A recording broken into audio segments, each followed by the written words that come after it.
بسم اللہ الرحمن الرحیم۔ اللہ اکبر، سبحان اللہ، الحمدللہ، استغفر اللہ، الصلاۃ والسلام علیک یا رسول اللہ صلی اللہ علیہ وآلہ وسلم۔ ناظرین، قرآن کریم کی سورہ نور ایک ایسی صورت ہے جس کا پڑھنا ہر خواتین مرد کے لیے مست ہے۔ ویسے تو ہر آیت، ہر صورت، سب کچھ ہی پڑھنا مست ہے، سب کچھ بہت ضروری ہے، لیکن آج کل کے ماحول میں رہتے ہوئے، جس ماحول میں ایک ایسا ماحول ہے کہ جس میں فتنے ہی فتنے ہیں، کچھ لباس کے مسائل ہیں، کچھ فحاشت کے مسائل ہیں، کچھ غیبت کے مسائل ہیں، کسی اور کے ساتھ بات کرنے کے مسائل ہیں، ان میں زنا کے مسائل بھی ہیں، اور بڑھتی ہوئی مطلب یہ ہے کہ میوچل انڈرسٹینڈنگ جو لڑکے اور لڑکیوں میں، تو اس کے متعلق جس کو ہم سمجھتے ہیں کہ یونیورسٹیز میں لڑکے اور لڑکیاں جی مجبوری ہے، پڑھنی پڑتی ہے، اکٹھے بیٹھنا پڑتا ہے، کلاس میں بھی اکٹھے بیٹھنا پڑتا ہے، تو میرے اللہ رب العزت نے اس کے متعلق کیا فرمایا ہے کہ کیا آپ جب اس طریقے سے آپ جا رہی ہیں، جو خواتین یونیورسٹی میں پڑھتی ہیں، پڑھاتی ہیں، ان کے متعلق میرے اللہ رب العزت نے، مطلب صرف یونیورسٹی کی بات نہیں ہو رہی ہے، زندگی کے ہر شعبے میں، جب مارکیٹنگ کے لیے آپ مطلب نکلتے ہیں، جب پرچیزنگ کے لیے نکلتے ہیں، گروسری کے لیے نکلتے ہیں، کچھ بھی شاپنگ کے لیے باہر نکلتے ہیں، کسی فنکشن میں جاتے ہیں، شادیوں میں جاتے ہیں، میٹنگز میں جاتے ہیں، لوگوں کے گھروں میں کچھ نہ کچھ معاملات ہوتے رہتے ہیں، تو آپ آتے جاتے ہیں، تو کیسے آنا، کیسے جانا، خواتین کے اور مردوں کے یہ تمام مسائل بڑی تفصیل کے ساتھ سورہ نور میں بیان کر دیے گئے ہیں۔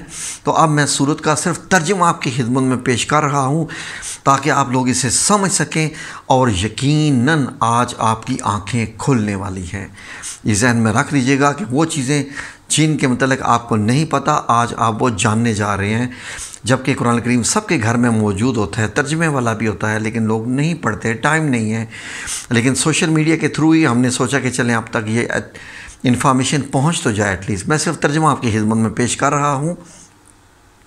تو بسم اللہ الرحمن الرحیم، سورہ نور، یہ آیت کا ترجمہ ہے۔ یہ ایک ایسی صورت ہے جس کو ہم نے نازل کیا اور اس کے احکام کو فرض کر دیا، اور اس میں واضح المطالب آیات یعنی آیتیں نازل کی تاکہ تم یاد رکھو۔ اللہ رب العزت خود دیکھیں تمہید باندھ رہے ہیں اور آپ کو بتا رہے ہیں کہ جو اس صورت کو ہم نے نازل کیا ہے اس میں کچھ احکام ہیں جو کہ فرض ہیں تاکہ آپ ان کو یاد رکھو۔ اب وہ کیا کیا ہیں، چلیے جی، آیت نمبر 2، بدکاری کرنے والی عورت، بدکاری کرنے والا مرد، یعنی جب ان کی بدکاری ثابت ہو جائے تو دونوں میں سے ہر ایک کو 100 درے مارو۔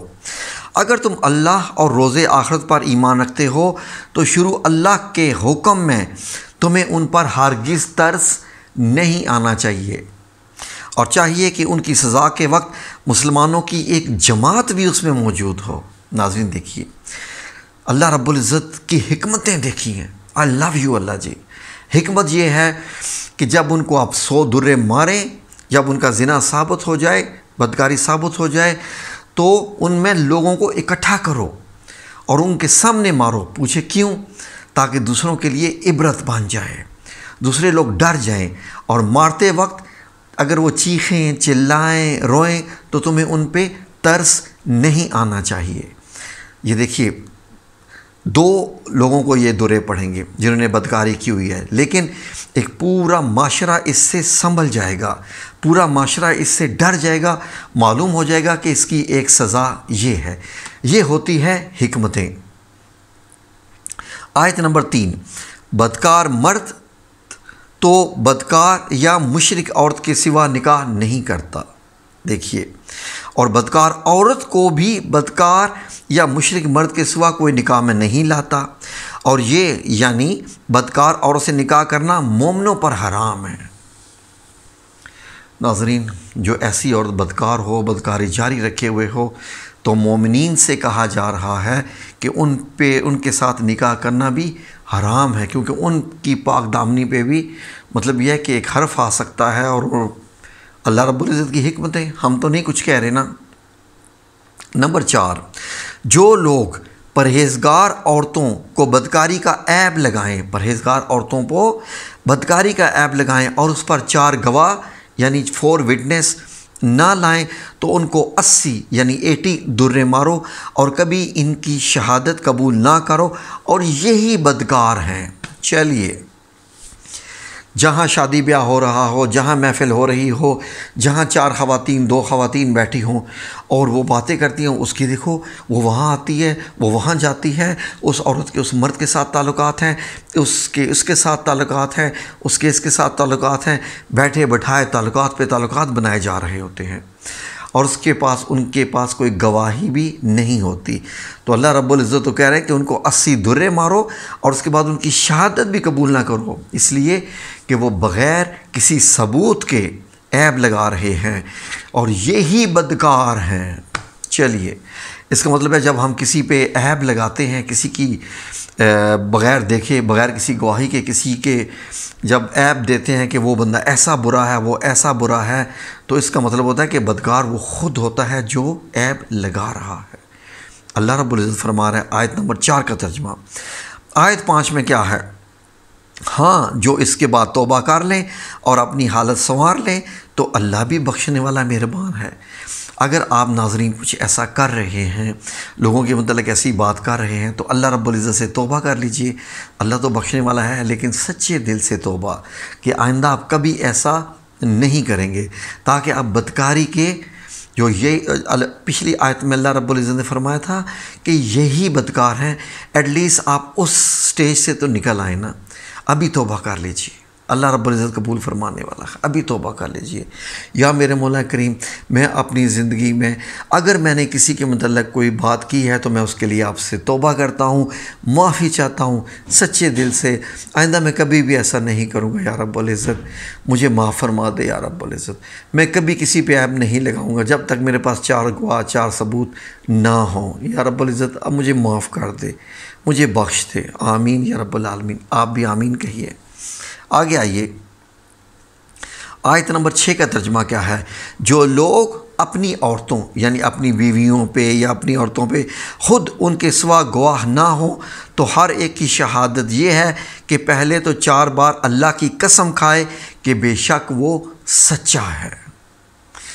اب جو خامن جو ہے، جو مطلب جو بندہ کہے جی کہ میری یہ عورت ہے، اس نے یہ بدکاری کی ہے، اور وہ 4 بار اللہ کی قسم، یعنی دیکھیں اللہ کی قسم مذاق نہیں ہوتی، ہر بار قسم کھانا اللہ کو گواہ کرنا ہے، تو یہ بھی 4 گواہیاں اللہ کی ہو گئی۔ پھر اللہ کی آپ نے جب 4 بار قسم کھائی ہے تو اس سے اندازہ لگائیے کہ 4 بار قسم کھانا، کیا آپ کو آج تک کسی نے بتایا کہ جب کسی کے بارے میں آپ بتا رہے ہوں کہ میری بیوی نے یہ کیا وہ کیا ہے، تو 4 بار قسم کھانا ضروری ہے، ٹھیک ہے؟ اور 5ویں بار یہ کہے کہ اگر وہ جھوٹا ہے تو اس پر اللہ کی لعنت۔ چلیے، اب یہ چیزیں آپ پہ واضح ہو گئیں۔ اگر آپ اپنی گھر کی خواتین اپنی بیویوں کے متعلق کچھ الزام لگا رہے ہیں، کسی دوسرے کو بتا رہے ہیں کہ اس میں یہ خرابی ہے، تو 4 بار اللہ کی قسم کھائیے اور 5ویں بار یہ شہادت دیجئے کہ اگر وہ جھوٹا ہے تو اس پہ اللہ کی لعنت، کیونکہ وہ جانتا ہے کہ وہ سچا ہے یا جھوٹا ہے۔ آیت نمبر 8 میں سنی ناظرین، اور عورت سے سزا کو یہ بات ٹال سکتی ہے کہ وہ پہلے 4 بار اللہ کی قسم کھائے کہ بے شک یہ جھوٹا ہے۔ اب دیکھیے، بات صرف مرد کی نہیں ہے کہ اس نے قسم کھائی اور اپنی بیوی کو گناہ گار قرار دے دیا وغیرہ وغیرہ۔ اب عورت پہ جب سزا بنتی ہے کہ اس کے خاوند نے تو یہ بات کر دی، اب وہ کیا کرے کہ عورت جو ہے وہ بھی 4 بار اللہ کی قسم اٹھائے اور کہے کہ یہ بے شک جھوٹا ہے 4 ہی بار، اور 5ویں دفعہ یوں کہیں کہ اگر یہ سچا ہو تو مجھ پر اللہ کا غضب نازل ہو۔ یہ دیکھیے ناظرین، یہ چیزیں کتنی خاص ہیں۔ جب وہ عورت اس طریقے سے 4 بار قسم اٹھا لے اور یہ بات کہہ دیں تو اس کی بات کا یقین کرو۔ آیت نمبر 10 میں اللہ رب العزت کیا فرماتے ہیں؟ اور اگر تم پر اللہ کا فضل اور اس کی مہربانی نہ ہوتی تو بہت سی خرابیاں پیدا ہو جاتی، مگر وہ صاحب کرم ہے، یہ کہ اللہ توبہ قبول کرنے والا حکیم ہے۔ آمین یا رب العالمین۔ آیت نمبر 11 غور سے سنیے، جن لوگوں نے بہتان باندھا ہے تو تم ہی میں سے ایک جماعت ہے، اس کو اپنے حق میں برا نہ سمجھنا بلکہ وہ تمہارے لیے اچھا ہے۔ ان میں سے جس شخص نے گناہ کا جتنا حصہ لیا اس کے لیے اتنا ہی وبال ہے، بہتان باندھنے والے، اور جس نے ان میں سے اس بہتان کا بڑا بوجھ اٹھایا اس کو بڑا عذاب ہوگا۔ بڑا کلیئر ہے۔ آیت نمبر 12، جب تم نے وہ بات سنی تھی تو مومن مردوں اور عورتوں نے کیوں اپنے دلوں میں نیک گمان نہ کیا اور کیوں نہ کہا یہ تو سرئی طوفان ہے۔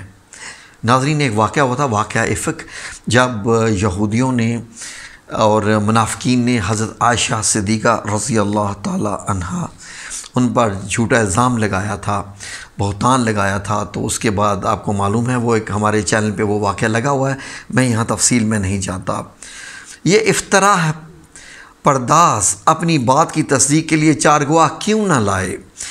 تو جب یہ گواہ نہیں لا سکے تو اللہ کے نزدیک یہی جھوٹے ہیں۔ یہودیوں نے جو بہتان لگایا تھا۔ نمبر 14 آیت، اور اگر دنیا اور آخرت میں تم پر اللہ کا فضل اور اس کی رحم نہ ہوتی تو جس بات کا تم چرچا کرتے تھے اس کی وجہ سے تم پر بڑا سخت عذاب نازل ہوتا۔ آیت نمبر 15، جب تم اپنی زبانوں سے اس کا ایک دوسرے سے ذکر کرتے تھے اور اپنے منہ سے ایسی بات کہتے تھے جس کا تم کو کچھ علم نہ تھا تو تم اسے ایک ہلکی بات سمجھتے تھے۔ اللہ کے نزدیک وہ بھاری بات تھی، وہ بڑی بھاری بات تھی۔ یہ بہتان لگانا اللہ کے نزدیک بڑی بھاری بات ہوتی ہے، اور وہ بھی یہ تو حضرت عائشہ صدیقہ کا واقعہ ہے، عام زندگی میں بھی ایسا ہی ہے جب آپ بہتان لگا رہے ہوتے ہیں۔ اور جب تم نے اسے سنا تھا تو کیوں نہ کہہ دیا کہ ہمیں شایع نہیں کہ ایسی بات زبان پہ نہ لائیں، پروردگار تو پاک ہے، یہ تو بہت بڑا بہتان ہے۔ اللہ تمہیں نصیحت کرتا ہے کہ اگر تم مومن ہو تو پھر کبھی ایسا کام نہ کرنا۔ اللہ تمہارے سمجھانے کے لیے اپنی آیتیں کھول کھول کر بیان فرماتا ہے، اور اللہ جاننے والا، حکمت والا ہے۔ سبحان اللہ، سبحان اللہ۔ حضرت عائشہ صدیقہ نے دعا کی تھی کہ یہ میرے حق میں یا اللہ جو ہے وہ فیصلہ نازل فرما، میرے حق میں جو ہے تو ہی گواہ بن۔ تو نبی کریم صلی اللہ علیہ وسلم حضرت عائشہ صدیقہ کے گھر میں موجود تھے، اور وہیں حضرت ابو بکر صدیق بھی موجود تھی، ان کی اہلیہ بھی، تو یہ آیات نازل ہوئی تھیں۔ میرے چینل پہ ویڈیو لگی ہوئی آپ دیکھ سکتے ہیں۔ نمبر 20، اور جو لوگ اس بات کو پسند کرتے ہیں کہ مومنوں میں بے حیائی یعنی تہمت، بدکاری کی خبر پھیلے، ان کو دنیا اور آخرت میں دکھ دینے والا عذاب ہوگا، اور اللہ جانتا ہے تم نہیں جانتے۔ اور اگر تم پر اللہ کا فضل اور اس کی رحمت نہ ہوتی تو کیا کچھ نہ ہوتا، مگر وہ کریم ہے، اور یہ کہ اللہ نہایت مہربان اور رحیم ہے۔ آیت نمبر 21، اور اے مومنو شیطان کے قدموں پر نہ چلنا، جو شخص شیطان کے قدموں پر چلے گا تو شیطان تو بے حیائی کی باتیں اور برے کام ہی بتائے گا، اور اگر تم پر اللہ کا فضل اور اس کی مہربانی نہ ہوتی تو ایک شخص بھی تم میں سے پاک نہ ہوتا، مگر اللہ جس کو چاہتا پاک کر دیتا ہے، اور اللہ سننے والا اور جاننے والا ہے۔ اور جو لوگ تم میں سے صاحب فضل اور صاحب وسعت ہیں اس بات کی قسم نہ کھائیں کہ رشتہ داروں، محتاجوں اور وطن چھوڑ جانے والوں پر کچھ بات نہ پائیں گے، ان کو چاہیے کہ معاف کر دیں اور درگزر کریں۔ کیا تم پسند نہیں کرتے کہ اللہ تم کو بخش دے، اور اللہ تو بخشنے والا مہربان ہے۔ یہ آیت 22 اس کا جو ہے وہ شان نزول حضرت ابو بکر صدیق رضی اللہ تعالیٰ عنہ کے بارے میں ہے۔ حضرت ابو بکر صدیق ایک صحابی تھے، ان کے رشتہ دار تھے، تو ان کو مہینے کا خرچہ دیا کرتے تھے۔ تو حضرت عائشہ صدیقہ رضی اللہ تعالیٰ عنہ پر تہمت لگانے میں وہ بھی شامل تھے، جو کہ حضرت ابو بکر صدیق کے گھرانے سے کچھ خرچہ لیتے تھے اور ان کی مالی مدد فرماتے رہتے تھے حضرت ابو بکر صدیق۔ تو جب انہوں نے تہمت لگائی تو حضرت ابو بکر صدیق نے یہ وعدہ کر لیا کہ اب میں اس کو خرچہ نہیں دوں گا۔ تو اللہ رب العزت کیا فرما رہے ہیں، سبحان اللہ، اور وہ اس بات کی قسم نہ کھائیں کہ رشتہ داروں، محتاجوں اور وطن چھوڑنے والوں کو کچھ خرچ پات نہیں دیں گے، ان کو چاہیے کہ معاف کر دیں، درگزر کریں۔ کیا تم پسند نہیں کرتے کہ اللہ تم کو بخش دے، اور اللہ تو بخشنے والا ہے۔ کیا بات ہے میرے حضرت ابو بکر صدیق کی، ان کی شان میں اللہ ان کو نصیحت کر رہا ہے کہ اب ایسا مت کہو کہ تم اب ان کو کچھ نہیں دو گے، دیتے رہو۔ یقیناً حضرت ابو بکر صدیق رو پڑے ہوں گے، یقیناً بہت رو پڑے ہوں گے کہ اللہ رب العزت ان سے یہ کلام کر رہا ہے اور قرآن کریم کی آیت میں شامل کر دیا جو کہ قیامت تک کا ہے۔ واقعی افیکٹ بہت پیارا ہے ناظرین، کاش کہ آپ سب لوگ اس کو جان لیں، بڑی اس میں حکمتیں ہیں میرے رب کریم کی۔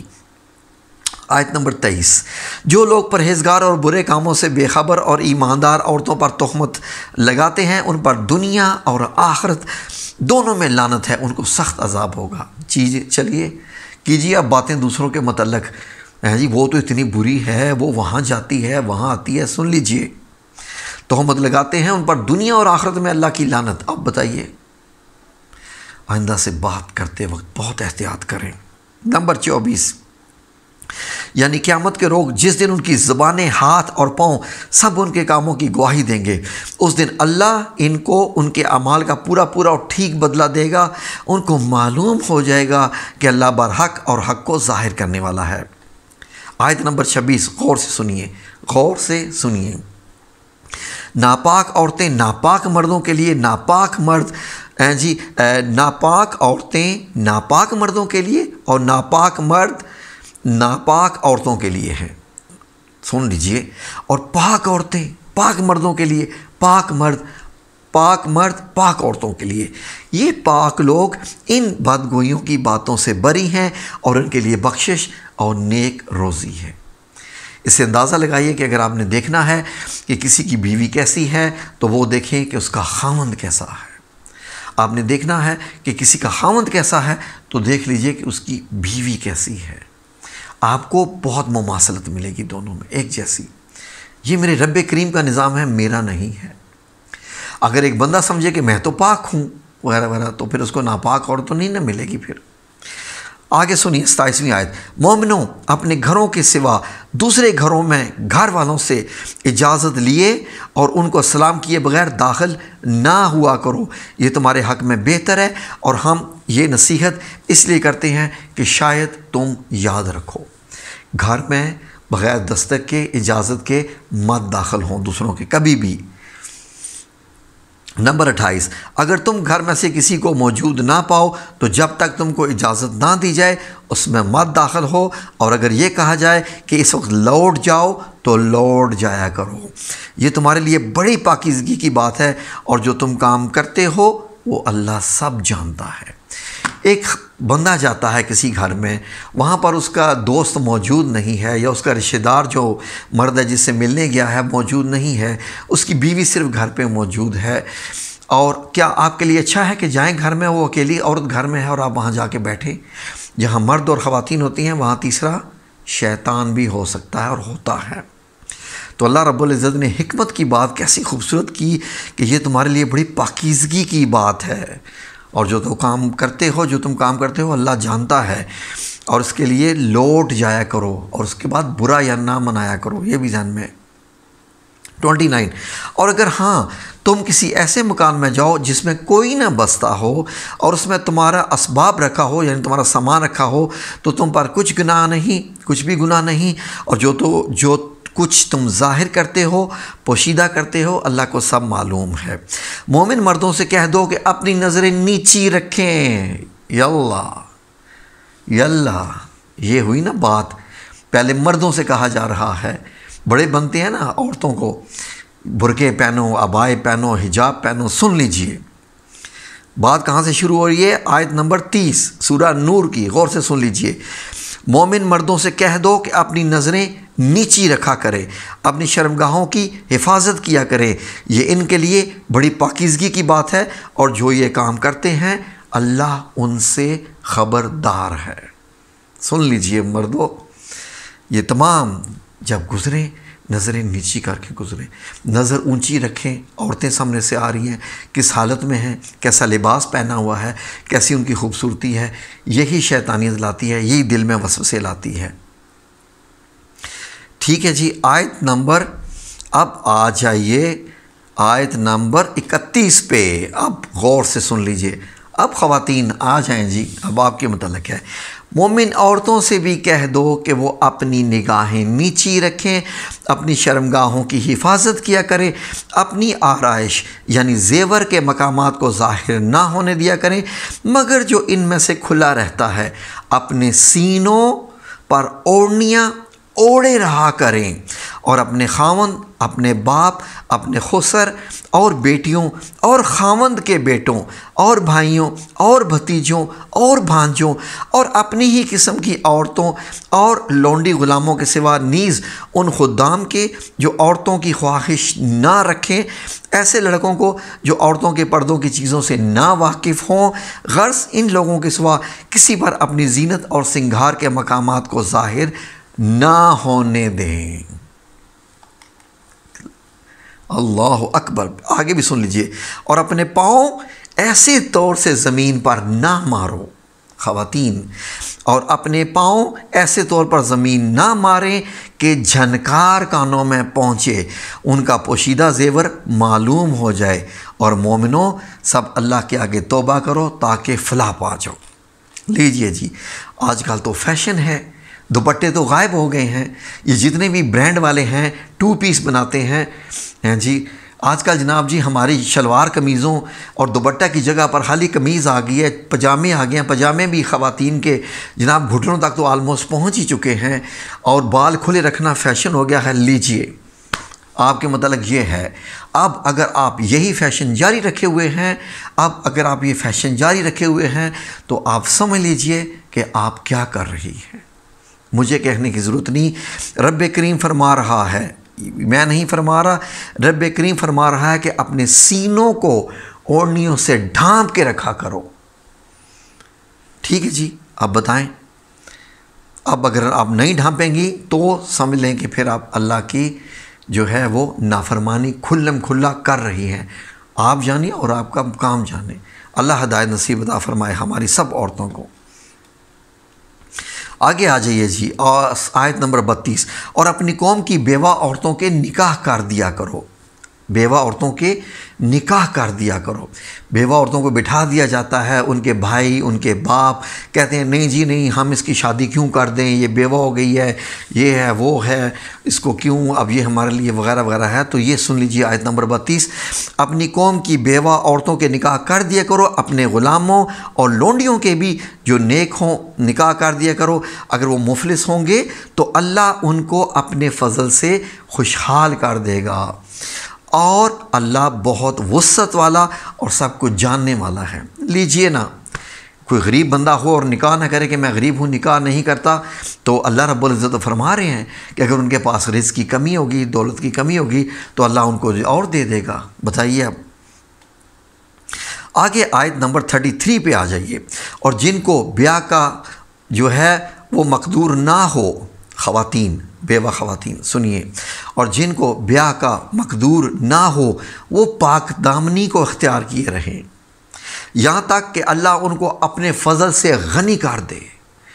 یہ پاک دامن عورتوں کی بات ہو رہی ہے کہ جو بیوہ ہوں، یا مطلب یہ ہے کہ ایسی عورتیں جو شادی نہیں کرنا چاہتی،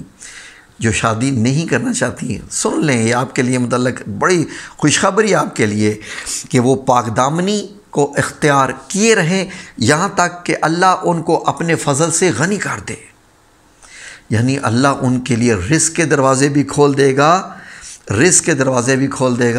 اور پھر اللہ پاک دامنی کا صلہ بھی تو ایسے ایسے دیتے ہیں کہ ان کے لیے روحانیت کے جو معاملات ہو جاتے ہیں وہ تو ہم جانتے ہیں، ہمارے گھر میں تو ایسا ہے نا، ہم جانتے ہیں کہ اللہ کیسے کیسے پھر نواز دیتا ہے ان کو، کیسے کیسے روحانی ان کے ساتھ معاملات ہوتے ہیں ایسی خواتین کے ساتھ۔ آگے آیت سنیے، اور جو غلام تم سے مکاتبت چاہیں، اگر تم ان میں سے صلاحیت اور نیکی پاؤ تو ان سے مکاتبت کر لو، اور اللہ نے جو مال تم کو بخشا ہے اس میں سے ان کو بھی دو، اور اپنی لونڈیوں کو بھی، اگر وہ پاک دامن رہنا چاہیں تو بے شرمی سے دنیاوی زندگی کے فوائد حاصل کرنے کے لیے بدکاری پر مجبور نہ کرنا۔ جو ان کو مجبور کرے گا تو ان بیچاریوں کے مجبور کیے جانے کے بعد اللہ بخشنے والا مہربان ہے۔ اور ہم نے تمہاری طرف روشن آیاتیں نازل کی ہیں، اور جو لوگ تم سے پہلے گزر چکے ہیں ان کی خبریں اور پرہیزگاروں کے لیے نصیحت ہے۔ آئی لو یو اللہ جی، کیا خوبصورت ساری آیت، ایک سے بڑھ کے ایک احکامات، سیدھے سیدھے دل میں اتر جانے والے، سمجھنے والے۔ آگے آیت جو کہ جس کا بیان کرتے ہوئے بھی مجھے مزہ آ جائے گا، ویسے تو ہر ایک کا ہی مزہ ہے، لیکن کیونکہ اس میں جو ہے وہ اللہ کی مثال دی رہی ہے کہ اللہ کیسا ہے۔ آیت نمبر 35 جس کے مطلب یہ ہے کہ اللہ نور السماوات والارض۔ سنیے، اللہ آسمانوں اور زمین کا نور ہے۔ اس کی مثال ایسی ہے کہ گویا ایک ٹاک ہے جس میں چراغ ہے، اور چراغ ایک قندیل میں ہے، اور قندیل ایسی شفاف ہے کہ گویا موتی سا چمکتا ہوا ستارہ۔ اس میں ایک مبارک درخت کا تیل جلایا جاتا ہے، یعنی زیتون۔ زیتون مبارک درخت اللہ رب العزت کہہ رہے ہیں۔ زیتون کو اپنی زندگی میں شامل کر لیں۔ اب سنیے ذرا، بات نور کی بھی ہو رہی ہے، زیتون کی بھی ہو رہی ہے۔ سنیے، آگے سنیے، اس میں مبارک درخت کا تیل جلایا جاتا ہے، یعنی زیتون کا، نہ مشرق کی طرف ہے نہ مغرب کی طرف ہے۔ ایسا معلوم ہوتا ہے کہ اس کا تیل خواہ آگ اس سے نہ بھی چھوئے جلنے کو تیار ہے۔ پڑی روشنی پر روشنی ہو رہی ہے، نورن علی نور، روشنی پہ روشنی ہو رہی ہے۔ اللہ اپنے نور سے جسے چاہتا ہے سیدھی راہ دکھاتا ہے، اور اللہ نے جو مثالیں بیان فرمائی ہیں تو لوگوں کے سمجھانے کے لیے، اور اللہ ہر چیز سے واقف ہے۔ زیتون کا تیل اپنے کھانوں میں شامل کر لیجئے، زیتون لا کے بھی کھایا کیجئے۔ اس کے یہ بھی فائدے ہیں کیونکہ اس کا تعلق بھی مبارک درخت سے ہے اور اللہ کے نور سے ہے۔ قرآن کریم کو پڑھنا بھی اللہ کا نور ہے، قرآن کریم کے الفاظ بھی اللہ کا نور ہیں۔ جتنا قرآن کریم پڑھیں گے آپ کا دل روشن ہوتا جائے گا، آپ کی روح روشن ہوتی جائے گی، سکون، قلب۔ آگے آئیے جی، آیت نمبر 32۔ وہ قندیل ان گھروں میں ہے جن کے بارے میں اللہ نے ارشاد فرمایا ہے کہ بلند کیے جائیں اور وہاں اللہ کا نام ذکر کیا جائے اور ان میں صبح شام تسبیح کرتے رہیں۔ پہلے قندیل اللہ نے بتا دی جس میں روشنی ہے، اور نور اللہ نور، روشنی سے روشنی پھوٹ رہی ہے، اور پھر جو لوگ صبح شام اللہ کی تسبیح کرتے رہتے ہیں وہاں یہ اللہ کا نور ہوتا ہے۔ کیجئے تسبیح، سبحان اللہ و بحمدہ سبحان اللہ العظیم، کرتے رہیں تسبیح، کیجئے تسبیح ہر وقت، نکالیے اپنے منہ سے الفاظ، اور دیکھیے کیسا آپ کی زندگی میں نور نہیں آتا، ہو ہی نہیں سکتا یہ۔ آگے سنیے، آیت نمبر 37۔ یعنی ایسے لوگ جن کو اللہ کے ذکر اور نماز پڑھنے اور زکوٰۃ دینے سے نہ سوداگری غافل کرتی ہے نہ خرید و فروخت۔ دیکھیں، جو تسبیح کرنے والے ہیں نا اللہ رب العزت کی، جو اللہ کا ذکر کرتے رہتے ہیں، تو وہ نماز پڑھنے، وہ زکوٰۃ دینے سے، یعنی لین جو ہوتے ہیں نا، شاپنگ میں بھی جو ہیں جی، ان کو کوئی غافل نہیں کرتی ہے، ان کی تسبیحات چل رہی ہوتی ہیں۔ وہ اس دن سے جب دل خوف اب گھبراہٹ کے سبب الٹ جائیں گے اور آنکھیں اوپر کو چڑھ جائیں گی، ڈرتے ہیں، کیونکہ ان کو معلوم ہوتا ہے کہ اللہ ہمیں دیکھ رہا ہے۔ ان کی تیسری آنکھ کھل چکی ہوتی ہے، تیسری آنکھ کے کھلنے کی وجہ سے وہ ذکر اذکار میں لگے رہتے ہیں اور اس طریقے سے وہ ڈرتے رہتے ہیں۔ آیت نمبر 38۔ تاکہ اللہ ان کو ان کے عملوں کا بہت اچھا بدلہ دے اور اپنے فضل سے اور بھی زیادہ عطا کرے، اور جس کو چاہتا ہے اللہ بے شمار رزق عطا فرماتا ہے۔ آیت نمبر 38، اس کا میں آپ کو وظیفہ بھی بتاؤں گا ایک اور ویڈیو میں، ٹھیک ہے جی۔ یہ آپ کی زندگی میں بہت بابرکت رزق لا سکتی ہے یہ آیت۔ آگے آئیے جی، آیت نمبر 39۔ جن لوگوں نے کفر کیا ان کے اعمال کی مثال ایسی ہے جیسے میدان میں ریت کے پیاسے اسے پانی سمجھے، یہاں تک کہ جب اس کے پاس آئے تو اسے کچھ بھی نہ پائے، اور اللہ ہی کو اپنے پاس دیکھے تو اسے اس کا حساب پورا چکا ہے۔ اللہ جلد حساب کرنے والا ہے۔ آپ کو معلوم ہے کہ اگر آپ سڑکوں پہ بھی دیکھیں، دھوپ میں، گرمیوں میں ایسا ہوتا ہے، یا ریت میں، تو لگتا ہے کہ سامنے پانی ہے، اس میں عکس بھی نظر آتا ہے، ایک ایسا ریفلیکشن پیدا ہوتا ہے لینڈسکیپ کا، لیکن جب وہ قریب جاتے ہیں تو کچھ نہیں ہوتا۔ عموماً آپ کو یہ سڑکوں میں جی ٹی روڈ، موٹر وے پہ آپ جائیں تو آپ کو اللہ رب العزت سراب کی بات کر رہے ہیں کہ دیکھنے میں تو پانی نظر آ رہا ہوتا ہے لیکن وہ سراب ہوتا ہے، دھوکہ ہوتا ہے۔ آیت نمبر 40۔ یہ ان کے اعمال کی مثال ایسی ہے جیسے دریائے عمیق میں اندھیرے جس پر لہر چلی آتی ہو اور اس کے اوپر لہر آ رہی ہو، اس کے اوپر بادل ہو، غرض اندھیرے ہی اندھیرے ہوں اور ایک پر ایک چھایا ہو، جب اپنا ہاتھ نکالے تو کچھ نہ دیکھ سکے، اور جس کو اللہ روشنی نہ دے اس کو کہیں سے بھی روشنی نہیں ملتی، ہدایت مانگنے سے ملتی ہے۔ یہ اللہ رب العزت فرما رہے ہیں، اس کا معنی ہے کہ جب تک آپ ہدایت مانگے نہیں، آپ کو اللہ تعالیٰ رزق دے گا بغیر مانگے، روٹی دے گا بغیر مانگے، دولت دے گا بغیر مانگے، چھت دے گا بغیر مانگے۔ ہدایت اللہ صرف مانگنے سے ہی دیتا ہے۔ آیت نمبر 41، اور کیا تم نے نہیں دیکھا کہ جو لوگ آسمانوں اور زمین میں اللہ کی تسبیح کرتے ہیں اور پر پھیلائے ہوئے جانور سب اپنی نماز اور تسبیح کے طریقے سے واقف ہیں، اور جو کچھ وہ کیا کرتے ہیں اللہ کو معلوم ہے، اور آسمان اور زمین کی بادشاہی اللہ کے لیے، اور اللہ ہی کی طرف لوٹ کے جانا ہے۔ یہ جو صبح شام آپ کو پرندوں کی آوازیں سنائی دیتی ہیں نا، صبح اور شام کے وقت وہ تسبیح کر رہے ہوتے ہیں سب۔ کبھی آپ سنیے غور سے، اگر آپ کے گھر میں درخت ہوں تو پرندے کیسے چہچہا رہے ہوتے ہیں، یا جن کا جو باغوں میں جاتے ہیں صبح واک کرنے کے لیے، ذرا آوازیں سنا کریں پرندوں کی۔ کیا تم نے نہیں دیکھا کہ اللہ ہی بادلوں کو چلاتا ہے اور ان کو آپس میں ملاتا ہے، پھر ان کی تہ بتہ کر دیتا ہے؟ پھر تم دیکھتے ہو کہ بادل میں سے مین نکل کر، یعنی بارش نکل کر برس رہا ہو، اور آسمانوں اور زمینوں میں جو اولوں کے ہیں، پہاڑ ہیں، ان سے اولے نازل کرتا ہے، تو جس پر چاہتا ہے اس کو برسا دیتا ہے، اور جس سے چاہتا ہے ہٹا دیتا ہے۔ بادل میں جو بجلی ہے، اس کی چمک آنکھوں کو خیرہ کر کے بینائی کو اچک لیے جاتی ہے۔ ایک دم چمک سے آپ کو پتہ ہے کہ آنکھوں میں تھوڑی سی آ جاتی ہے۔ اب کیونکہ ویڈیو لمبی ہوتی جا رہی ہے، میں تھوڑا مختصر کر رہا ہوں۔ اور اللہ ہی رات اور دن کو بدلتا رہتا ہے، اور اہل بصارت کے لیے اس میں بڑی عبرت ہے۔ اور اللہ ہی نے ہر چلنے پھرنے والے جاندار کو پانی سے پیدا کیا، تو اس میں بعض ایسے ہیں کہ پیٹ کے بل چلتے ہیں، بعض ایسے ہیں جو 2 پاؤں پر چلتے ہیں، بعض ایسے ہیں جو 4 پاؤں پر چلتے ہیں، اور اللہ چاہتا ہے پیدا کرتا ہے۔ بے شک اللہ ہر چیز پر قادر ہے۔ ہم ہی نے روشن آیتیں نازل کی ہیں، اور اللہ جس کو چاہتا ہے سیدھے راستے کی طرف ہدایت کرتا ہے۔ بعض لوگ کہتے ہیں کہ ہم اللہ اور اس کے رسول پر ایمان لائے اور ان کا حکم مان لیا، اور پھر اس کے بعد ان میں سے ایک فرقہ پھر جاتا ہے، اور یہ لوگ صاحب ایمان ہی نہیں، یعنی جو پھر جائے۔ اور جب ان کو اللہ اور اس کے رسول کی طرف سے بلایا جاتا ہے تاکہ اللہ ان کا قضیہ چکا دے، تو ان میں سے ایک فرقہ منہ پھیر لیتا ہے۔ اگر معاملہ حق ہو اور ان کو پہنچتا ہو تو ان کی طرف متی ہو کر چلے آتے ہیں۔ اگر ان کے دلوں میں بیماری ہے، یہ شک میں ہے، یا ان کو یہ خوف ہے کہ اللہ اس کا رسول ان کے حق میں ظلم کریں گے، تو بلکہ یہ خود مظالم ہیں۔ 51 نمبر آیت، مومنوں کی تو یہ بات ہے کہ جب اللہ اور اس کے رسول کی طرف بلائے جائیں تاکہ ان میں فیصلہ کریں، تو کہیں کہ ہم نے حکم سن لیا اور مان لیا، اور یہی لوگ فلاح پانے والے ہیں۔ جو شخص اللہ اور اس کے رسول کی فرمانبرداری کرے اس سے ڈرے گا، ایسے لوگ مراد کو پہنچنے والے ہیں۔ اور یہ اللہ کی سخت سخت قسمیں کھاتے ہیں۔ اگر تم کو حکم دو سب گھروں سے نکل کھڑے ہوں، کہہ دو کہ قسمیں مت کھاؤ، پسندیدہ فرمانبرداری درکار ہے، بے شک اللہ سب اعمال سے باخبر ہے۔ کہہ دو کہ اللہ کی فرمان برداری کرو اور رسول اللہ کے حکم پر چلو۔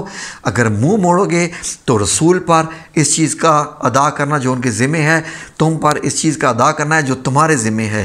اگر تم ان کے فرمان پر چلو گے تو سیدھا رستہ پا لو گے، اور رسول کے ذمہ تو صاف صاف احکامات پہنچا دینا ہے۔ جو لوگ تم میں سے ایمان لائیں، نیک کام کرتے رہیں، ان سے اللہ کا وعدہ ہے کہ ان کا ملک کو حاکم بنا دے گا، جیسا ان سے پہلے لوگوں کو حاکم بنایا، اور ان کا دین اور ان کے دین کو جسے اس نے ان کے لیے پسند کیا مستحکم اور پائیدار کرے گا، اور خوف کے بعد ان کو امن بخشے گا۔ وہ میری عبادت کریں گے اور میرے ساتھ کسی کو شریک نہ بنائیں گے، اور جو اس کے بعد کفر کرے تو ایسے لوگ بدکار ہیں۔ نماز پڑھتے رہو، زکوٰۃ دیتے رہو، اور پیغمبر صلی اللہ علیہ وسلم اللہ کے فرمان پر چلتے رہو تاکہ تم پر رحمت کی جائے۔ اور ایسا نہ خیال کرنا کہ تم پر کافر غالب آ جائیں گے، وہ جا ہی کہاں سکتے ہیں، ان کا ٹھکانہ تو دوزخ ہے اور وہ برا ٹھکانہ ہے۔ مومنوں، تمہارے غلام، لونڈیاں اور جو بچے تم میں سے بلوغ کو نہیں پہنچتے 3 دفعہ یعنی 3 اوقات میں تم سے اجازت لیا کریں۔ ایک تو صبح نماز سے پہلے، دوسری گرمی کی دوپہر کو جب تم کپڑے اتار دیتے ہو، اور تیسرے عشاء کی نماز کے بعد۔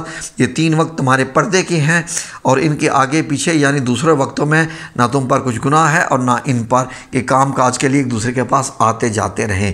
اس طرح اللہ اپنی آیتیں کھول کھول کر تم سے بیان فرماتا ہے، اور اللہ بڑی حکمت والا اور بڑا علم والا اور بڑا حکمت والا ہے۔ جب تمہارے لڑکے بالغ ہو جائیں تو ان کو بھی اسی طرح اجازت لینی چاہیے جس طرح ان سے اگلے یعنی بڑے آدمی اجازت حاصل کرتے رہے ہیں۔ اس طرح اللہ تم سے اپنی آیتیں کھول کھول کر سناتا ہے، اور اللہ جاننے والا حکمت والا ہے۔ اور بڑی عمر کی عورتیں جن کو نکاح کی توقع اب نہیں رہی، وہ کپڑے اتار کر سر ننگا کر لیا کرے تو ان پر کچھ گناہ نہیں، بشرط یہ کہ وہ اپنی زینت کی چیزیں ظاہر نہ کریں، اس سے بھی بچیں تو یہ ان کے حق میں بہتر ہے۔ اللہ سنتا جانتا ہے۔ نہ تو اندھے پر کچھ گناہ ہے، نہ لنگڑے پر، اور نہ بیمار پر، اور نہ خود تم پر کہ اپنے گھروں سے کھانا کھاؤ، یا باپوں کے گھروں سے، یا اپنی ماؤں کے گھروں سے، یا بھائیوں کے گھروں سے، یا اپنی بہنوں کے گھروں سے، یا اپنے چچاؤں کے گھروں سے، یا اپنی پھوپھیوں کے گھروں سے، یا اپنے ماموں کے گھروں سے، یا اپنی خالاؤں کے گھروں سے، یا اس گھر سے جس گھر کی کنجیاں تمہارے پاس ہوں، یا اپنے دوستوں کے گھروں سے، اور اس کا بھی تم پر کچھ گناہ نہیں ہے کہ سب مل کے کھانا کھاؤ، یا جدا جدا۔ اور جب گھروں میں جایا کرو تو اپنے گھر والوں کو سلام کیا کرو۔ جب گھروں میں جایا کرو تو اپنے گھر والوں کو سلام کیا کرو، یہ اللہ کی طرف سے مبارک اور پاکیزہ تحفہ ہے۔ اس طرح اللہ اپنی آیتیں کھول کھول کر بیان فرماتا ہے تاکہ تم سمجھو۔ جب گھر میں داخل ہوں تو لازماً السلام علیکم کہیں، گھر میں برکتیں آتی ہیں۔ مومن تو وہ ہیں جو اللہ اور اس کے رسول پر ایمان لائے، اور جب کبھی ایسے کام کے لیے جو جمع کار کرنے کا ہو، پیغمبر اللہ کے پاس جمع ہوں تو ان سے اجازت لیے بغیر چلے نہیں جاتے۔ اے پیغمبر، جو لوگ تم سے اجازت حاصل کرتے ہیں وہی اللہ پر اور اس کے رسول پر ایمان رکھتے ہیں، سو جب یہ لوگ تم سے کسی کام کے لیے اجازت مانگا کریں تو ان میں سے جسے چاہا کرو اجازت دے دیا کرو، اور ان کے لیے اللہ سے بخشش مانگا کرو، کچھ شک نہیں کہ اللہ بخشنے والا ہے۔ مومنو پیغمبر کے، آپ بات سنیے، مومنو پیغمبر کے بلانے کو ایسا خیال نہ کرنا جیسا تم آپس میں ایک دوسرے کو بلاتے ہو، بے شک اللہ کو یہ لوگ معلوم ہیں جو تم میں سے آنکھ بچا کر چل دیتے ہیں۔ تو جو لوگ ان کی حکم کی مخالفت کرتے ہیں ان کو ڈرنا چاہیے کہ ایسا نہ ہو کہ ان پر کوئی آفت آ پڑے یا تکلیف دینے والا عذاب نازل ہو۔ ناظرین، جب بھی نبی کریم صلی اللہ علیہ وآلہ وسلم کا ذکر کرنا ہو، ہمارا تو یہی پکارنا ہے نا، جب ان کا ذکر کرتے ہیں تو بڑے ادب کے ساتھ بڑے خوبصورتی سے نبی کریم صلی اللہ علیہ وآلہ وسلم ادب سے نام لیا کریں۔